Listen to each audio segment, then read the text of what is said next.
하나님 말씀은 여호수아서 5장 10절부터 15절까지 보겠습니다.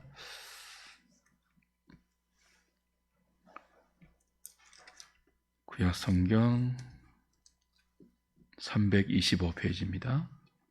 여호수아서 5장 10절부터 15절까지 제가 한 절, 여러분이 한 절 교독하겠습니다. 또 이스라엘 자손들이 길갈에 진쳤고 그달 14일 저녁에는 여리고 평지에서 유월절을 지켰으며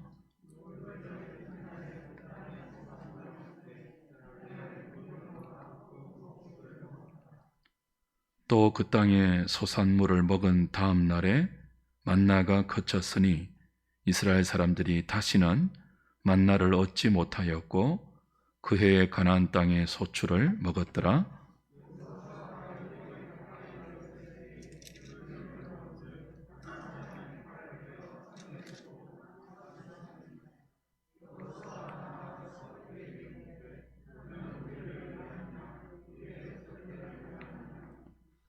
그가 이르되 아니라 나는 여호와의 군대의 대장으로 지금 왔느니라 하는지라. 여호수아가 얼굴을 땅에 대고 엎드려 절하고 그에게 이르되 내 주여 종에게 무슨 말씀을 하려 하시나이까? 여호와의 군대 대장이 여호수아에게 이르되 내 발에서 신을 벗으라. 네가 선 곳은 거룩하니라 하니 여호수아가 그대로 행하니라. 아멘. 여호수아서가 24장까지 있습니다. 오늘 이제 5장까지 보았는데요. 여호수아서를 크게 나누면 네 부분으로 나눌 수 있습니다. 1장부터 5장까지가 그 일부에 해당됩니다. 이제 일부를 마치는 시간이니까 전체 구조를 조금 생각하고 그 구조 가운데서 1장부터 5장까지가 어떤 의미를 지니고 있는지를 돌아보면 좋겠습니다. 화면 한번 띄워주십시오. 여호수아서가 네 부분으로 나눠주는데요. 1장부터 5장까지는 가나안 정복을 위한 준비를 하나님께서 일러주시는 그런 내용입니다. 그리고 6장부터 12장이 2부인데요. 이제 가나안 땅을 실제적으로 여리고 성부터 해서 정복하는 정복의 이야기죠. 그리고 3부는 13장부터 22장까지인데요. 정복 전쟁을 통해서 얻은 그 땅을 이렇게 분배하는 것입니다. 이미 하나님께서 주셨던 그 말씀대로 분배하는 내용이고, 마지막 4부가 23장, 24장이죠. 여호수아의 고별 설교와 이제 언약을 갱신하는 그런 내용으로 구성이 되어 있습니다. 1장부터 5장까지가 어떤 내용이라고요? 가나안 정복 전쟁을 위한 이스라엘의 준비입니다. 준비. 그 준비가 무엇인지를 이제 오늘 5장을 마치니까 좀 돌아볼 필요가 있겠죠. 1장은요, 가나안 진군 명령입니다. 이제 약속의 땅에 들어가라. 광야 생활을 끝내고 약속의 땅에 들어가라 하는 명령인데, 주된 1장의 내용이 무엇이었습니까? 여호수아에게 두려워하지 말라는 거죠. 놀라지 말라. 강하고 담대하라. 내가 모세와 함께 했던 것처럼 여호수아 너와도 함께 할 것이니 강하고 담대하라는 약속을 거듭 주셨죠. 그러니까 가나안 정복 정정을 위해서 가장 먼저 준비해야 될 것이 무엇이라는 뜻입니까? 두려움을 몰아내는 거예요. 새로운 시대를 사는 것 아닙니까? 광야 시대를 끝내고 한 번도 들어가 보지 못한, 한 번도 살아보지 못한 새로운 환경에서 살아야 하거든요. 그 땅에 강한 원주민들이 있음을 알지 않습니까? 두려운 마음이 들죠.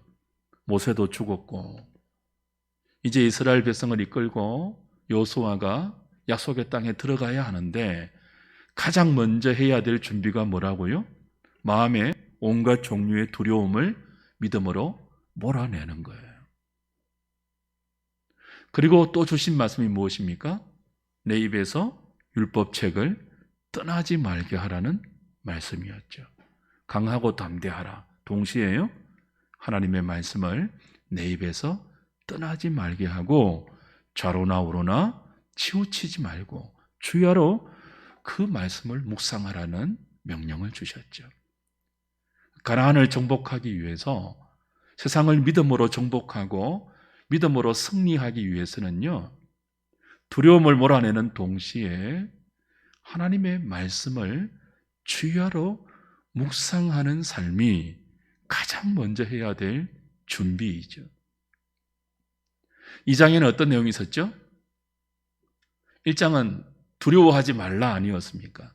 두려워하지 말고 하나님 말씀 붙들라 하는 내용이었다면, 이 장은 두려워하지 않아야 될 이유를 여리고성 정탐을 통해서 확인시켜주는 내용이에요.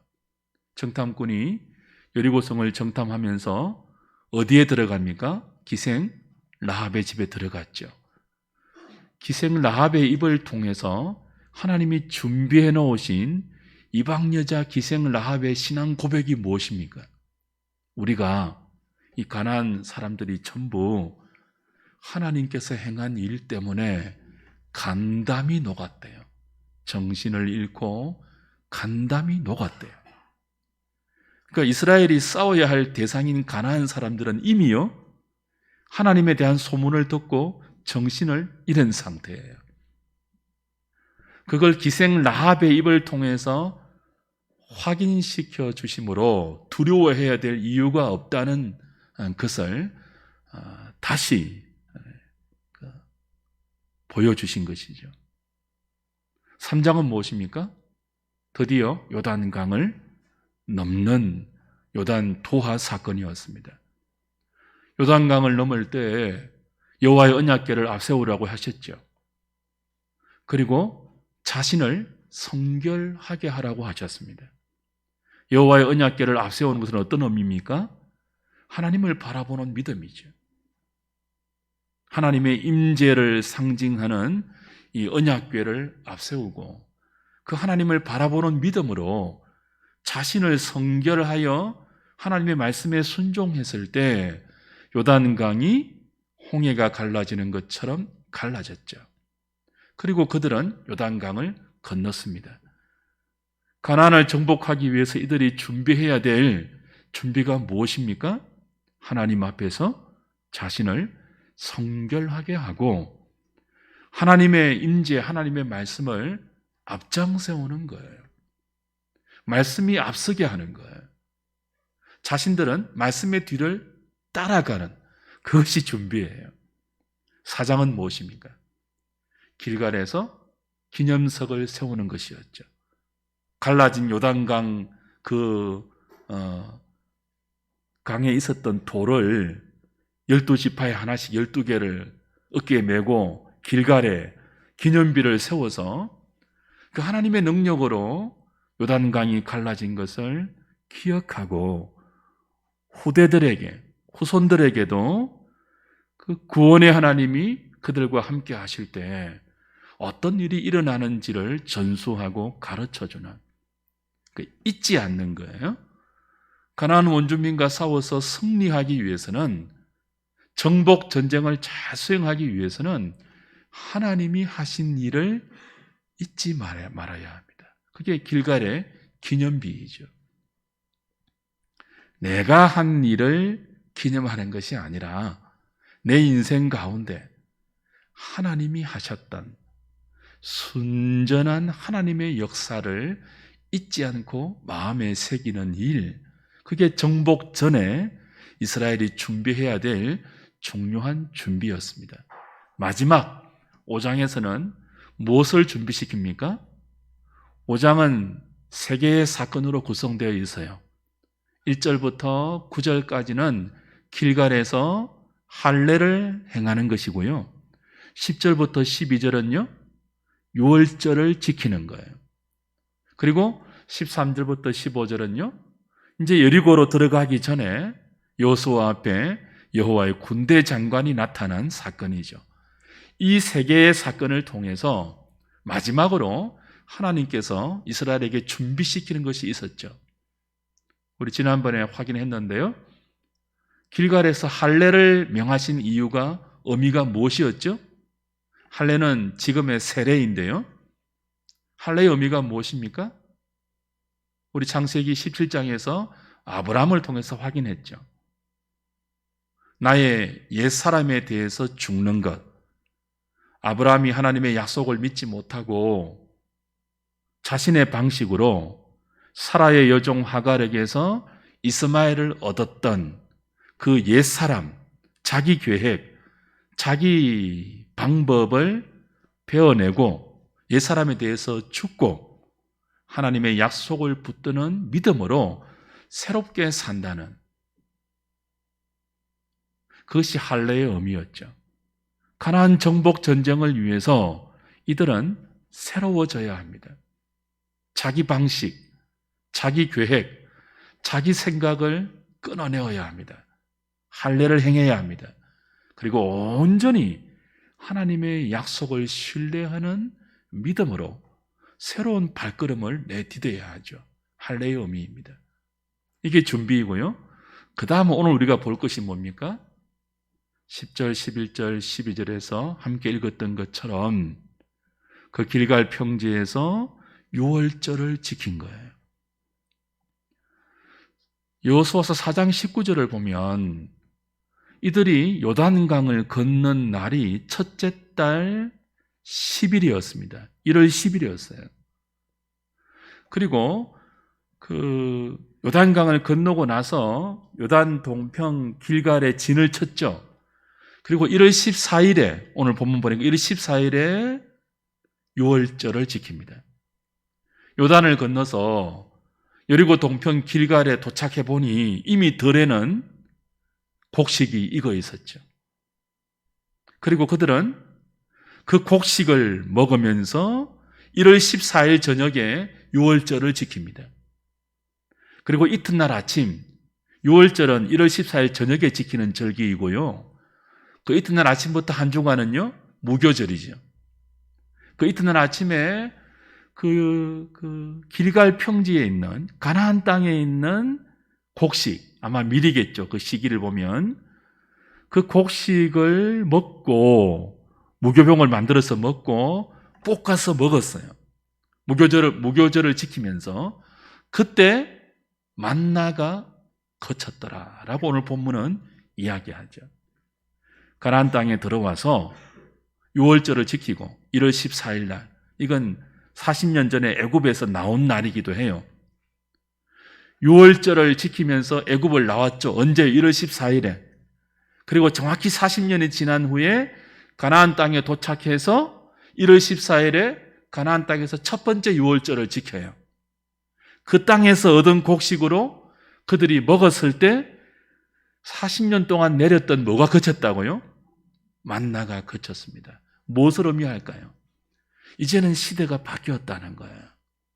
광야 시대가 끝나고 가나안 땅에 들어와서 하나님이 주신 기업에서 자기가 기업을 일구고 그 땅에서 자기 손으로 농사 짓고 자기 손으로 수확하는 방식으로 살아야 하는 새로운 시대가 되었다는 뜻이에요. 만나가 거쳤죠. 만나는 정상적인 식량이 아니죠. 비상식량이에요. 아무것도 먹을 것이 없었던 광야에서 하나님께서 그들에게 먹을 것을 공급하셨던 일종의 기적이죠. 그 기적을 통해서, 만나의 기적을 통해서 하나님은 자기 백성은 광야에서도 하나님이 먹이시고 공급하신다는 것을 40년 동안 가르쳤습니다. 아무것도 없어도 자기 백성은 하나님이 책임지신다. 그걸 광야 40년 동안 이스라엘은 만나를 매일 먹으면서 배우고 훈련했습니다. 이제는요, 그 만나가 거쳤습니다. 가나안은 아무것도 없는 것이 아니에요. 들판이 있고, 농사할 수 있고, 온갖 종류의 산업이 있고, 그죠? 이미 가나안 땅은 철기 문화였잖아요. 그 원주민들이 철병거를 가지고 있었잖아요. 철기 문명이 일구어 놓은 온갖 화려한 문화가 이미 삶의 일상으로 정착되어 있는 곳이 가나안이에요.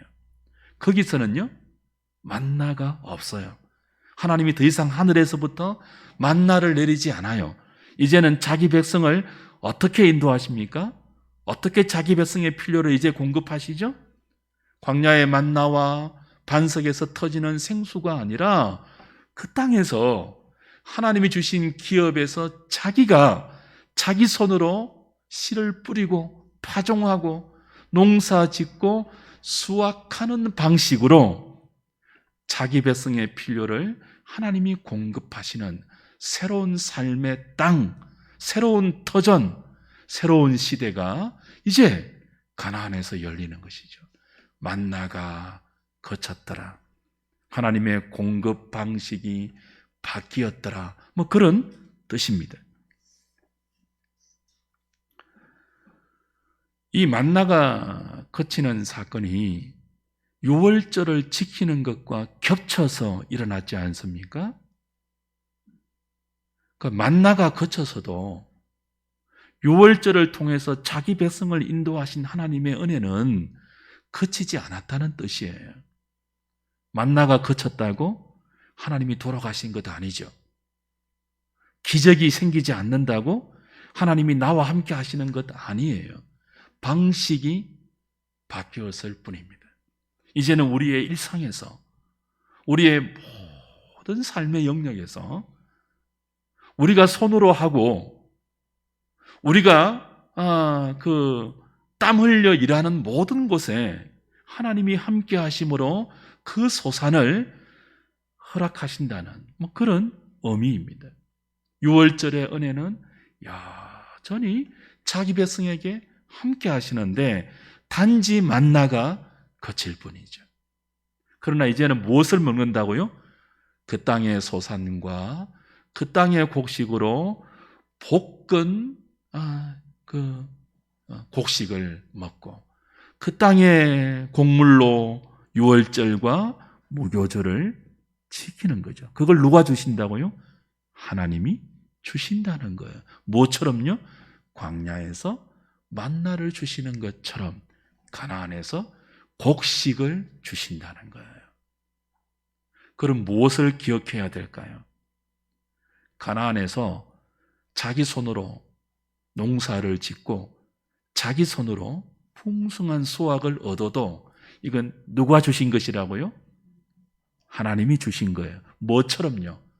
아무것도 없었던 광야에서 하나님이 매일 하늘에서 만나를 내리는 것처럼 가나안에서 내 손으로 수고하고 내 이마에 땀을 흘려서 얻은 나의 모든 소득도 수확도 하나님이 주신 것이라는 믿음을 이들이 준비해야 하는 것입니다. 그것이 가나안을 정복하는 이스라엘의 준비이죠. 주 안에서 사랑하는 여러분,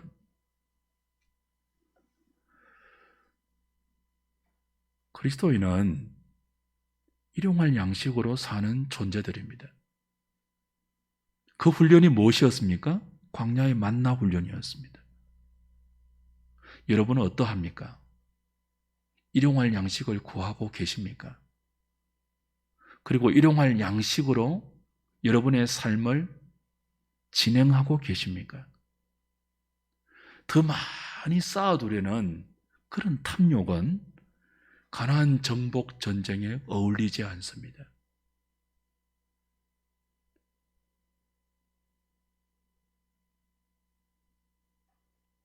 성도들이 대부분 시험에 빠지는 경우는 탐욕 때문입니다. 일용할 양식으로 만족하지 못하는 욕망 때문입니다. 부자들이 언제 교만해지지 않을 수 있겠습니까? 부자들이 언제 타락하지 않을 수 있겠습니까? 아무것도 없는 광야 시절을 잊지 않는 것입니다. 매일 하나님께서 만나를 주신 그 은혜를 잊지 않는 거예요. 언제도요. 만나가 그친 그때에도 매일 만나를 의지해서 그 만나를 주셨던 하나님을 바라보고 살았던 광야를 잊지 않을 때예요. 우리는 도시에서 삽니다. 아무것도 부족함이 없는 도시 한복판에서 삽니다. 그리스도인은 도시에서 살아도 정신은 광야의 정신으로 살아야 합니다.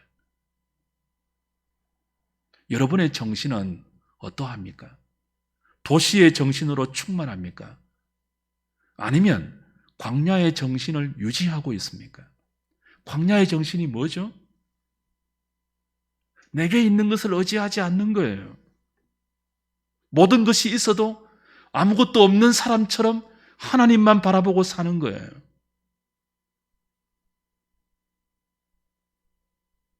가난한 사람이 언제 시험에 들지 않을 수 있겠습니까? 아무것도 없어도 모든 것을 가진 하나님이 나와 함께 하심을 믿고 일용할 양식으로 만족하는 것입니다. 필요하면 주시겠지. 필요 없어서 주지 않으시겠지. 그게 광야의 정신이에요. 가나안 정복 전쟁을 위해서 이들이 준비해야 될 정신이 무엇입니까?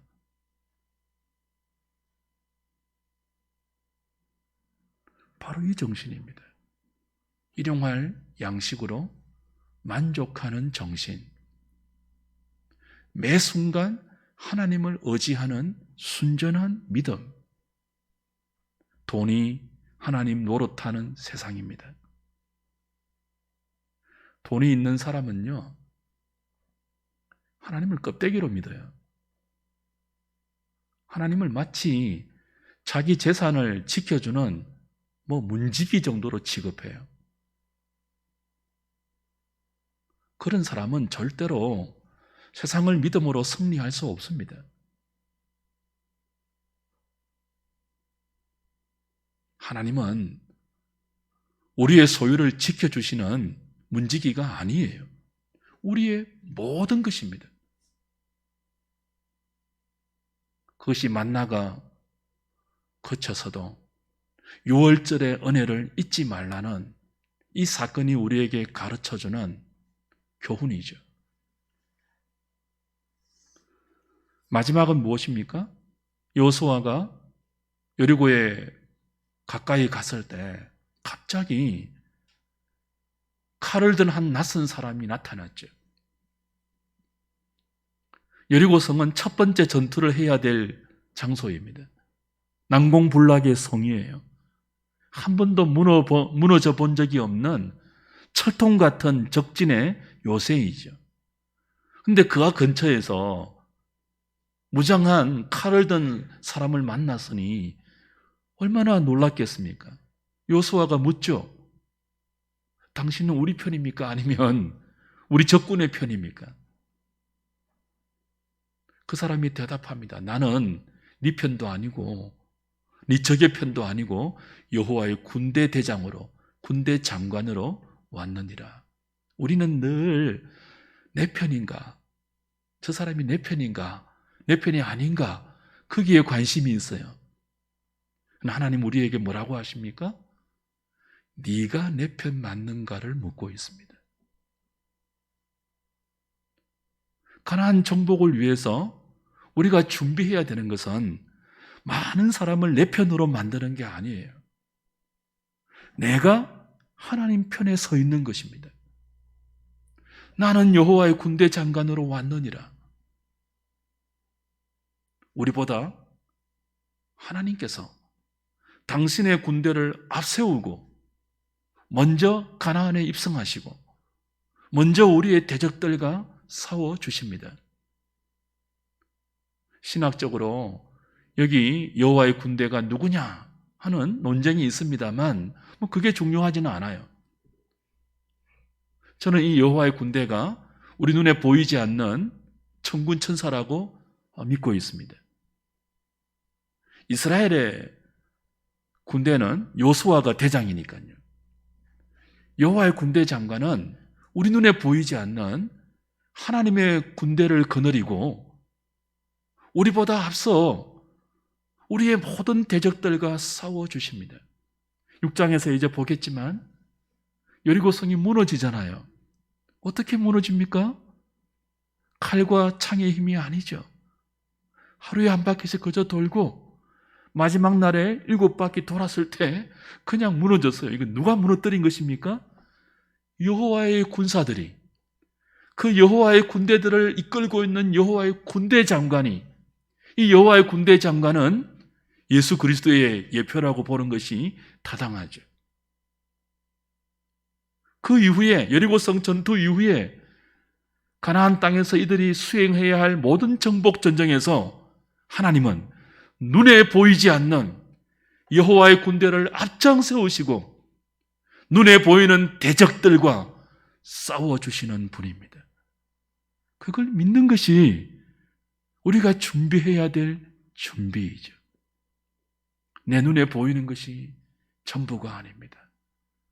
이 세상에서 큰 소리 칠 수 있는 것이 전부가 아닙니다. 우리에게는 누가 있다고요? 세상이 알지 못하는, 우리 눈에 보이지 않는 여호와의 군대가 있습니다. 그 여호와의 군대를 지휘하시는 우리의 대장 되시는 예수 그리스도가 있습니다. 그분을 믿는 믿음, 그 앞에서 살아가는 신전의식, 그것이 우리가 해야 될 준비이죠. 15절 보십시오. 5장 15절.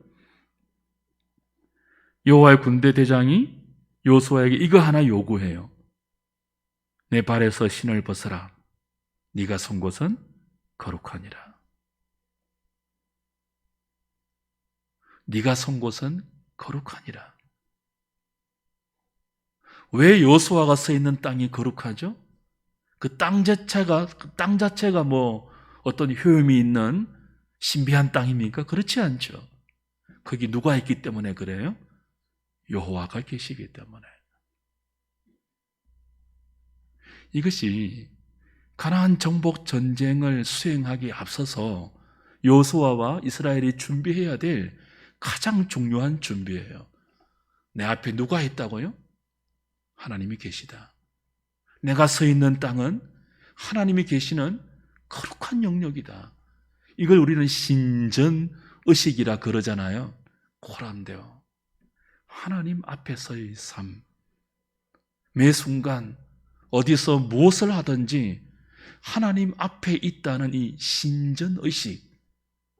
우리는 그것으로 세상을 상대하는 것입니다. 이걸 인정할 때 우리 발에서 신을 벗는 거죠. 주 안에서 사랑하는 여러분, 이건 출애굽기에서 하나님이 모세를 부를 때도 똑같은 내용으로 등장합니다. 이스라엘을 이끌고 애굽을 나오는 지도자, 그 모세를 부를 때도 하나님이 호렙산에서 떨기나무에 꺼지지 않는 불꽃으로 나타나셔서 딱 하나 요구하죠. 네가 서 있는 곳은 거룩한 땅이니 네 발에서 신을 벗어라. 그 모세를 통해서 이스라엘을 애굽에서 이끌어내었잖아요. 이제 그 모세를 데려가시고 여호수아를 세웠습니다. 여호수아를 통해서 약속의 땅으로 들여보내십니다. 여호수아를 통해서 정복 전쟁을 수행시키실 것입니다. 무엇 하나 요구하신다고요? 모세와 동일합니다. 딱 하나. 네가 선 곳은 거룩한 곳이니 네 발에서 뭐 하라고요? 신을 벗으라. 우리가 하나님 앞에서 사는 신전의식을 갖고 있으면 발에서 신을 벗습니다. 이 발에서 신을 벗는다는 말은 당시에 두 가지로 통용이 되었습니다. 하나는 주도권을 이양할 때, 또 하나는요, 그 극도의 슬픔을 표시하는 이 장례의 자리에서 아마 여기서 여호와의 군대 장관이 여호수아에게 신을 벗으라는 요구는 첫 번째 의미이겠죠. 주도권을 이양하는, 주권을 넘겨주는. 당시의 모든 자유인들은 발에 샌들을 신고 다녔습니다. 건조한 사막이니까. 종들만 맨발로, 신없이 맨발로 살았죠. 네 발에서 신을 벗어라. 어떤 의미예요? 네가 서 있는 곳은 하나님의 존전이니 거룩한 곳이니 너의 주인은 여호와 하나님이니 네 앞에 계시는 여호와니 네 발에서 신을 벗어 너의 주도권을 하나님께 넘기라는 거예요. 너의 소유권을 하나님께 이양하라는 거예요.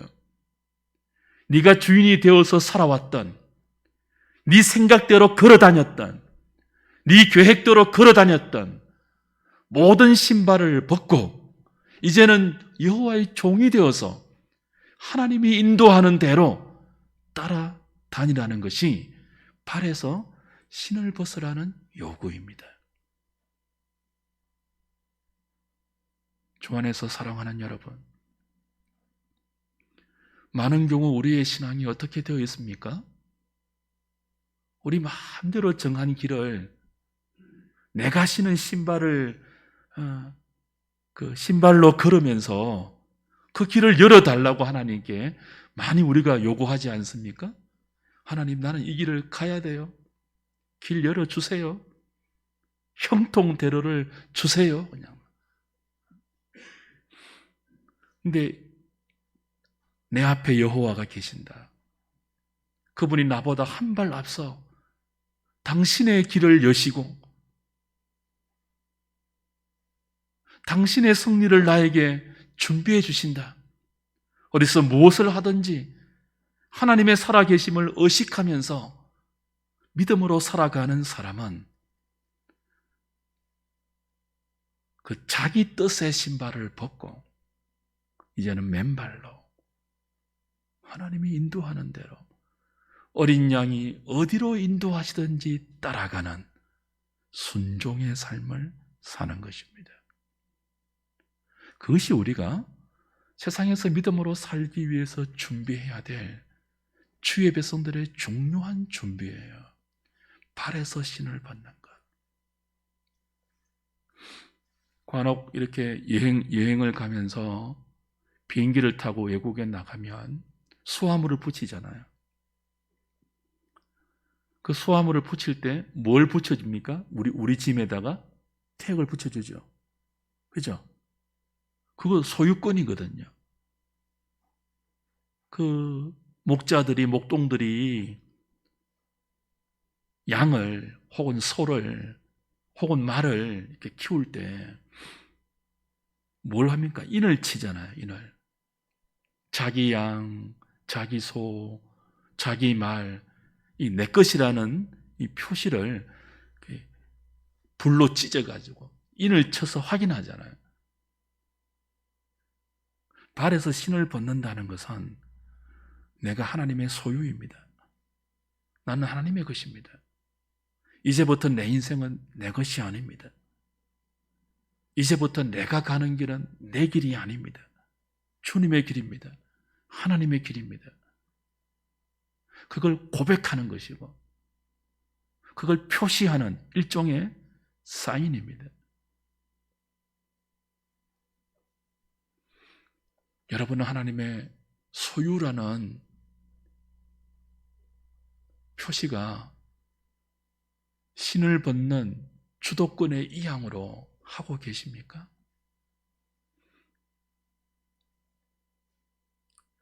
예수 믿을 때 성령께서 우리에게 인을 치십니다. 신학적으로 그걸 성령 세례라고 그래요. 성령 세례는 순복음이 가르치듯이 예수 믿고 나서 은사를 받기 위해서 2차적으로 받는 축복이 아니에요. 세컨 블레싱이 아니에요.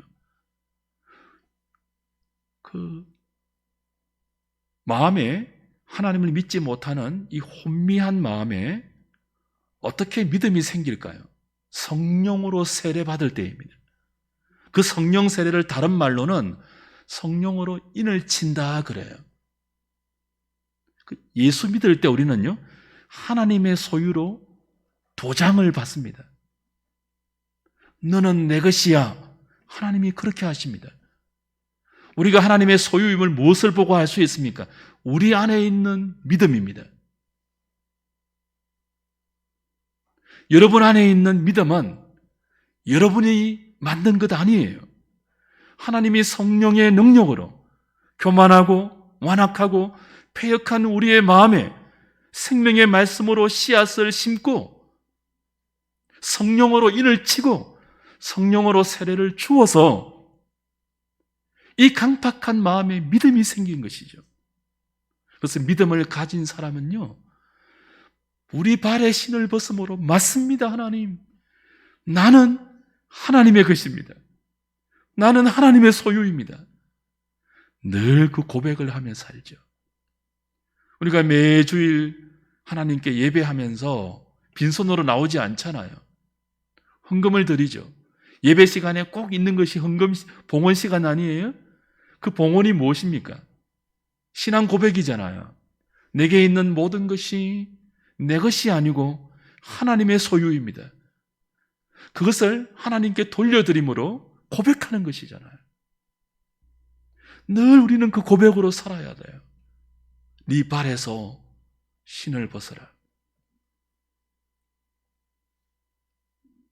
오늘 저녁에 하나님이 여러분의 주인 되어 있는지를 살펴보십시오.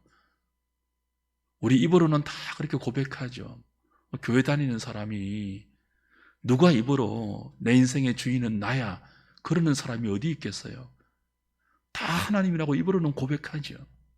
실제로는요, 자신이 주인이 되어 있는 경우가 얼마나 많이 있습니까? 왜 여러분 실패하십니까? 왜 넘어지십니까? 왜 좌절하십니까? 여러분이 주인 되어 있어서 그렇습니다. 실패할 수밖에 없죠, 그건. 자신이 주인이 되어 있는 인생에게 하나님은 승리를 허락하실 수가 없어요. 그래서 때때로 우리를 낮추시죠. 우리 스스로 발에서 신을 안 벗으니까 가장 밑바닥으로 낮추시고 억지로도 벗게 하시는 것이 복이죠.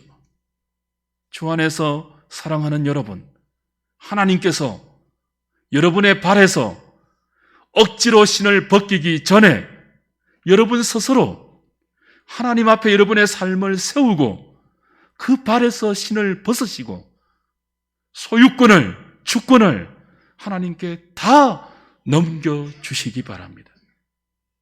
그때 여러분 앞에 있는 여리고성은 무너질 것이고 여러분에게 믿음의 승리가 보장될 것입니다. 그것이 우리가 해야 될 준비입니다. 우리 다 같이 찬송하면서 오늘 말씀 붙들고 좀 기도하면 좋겠습니다.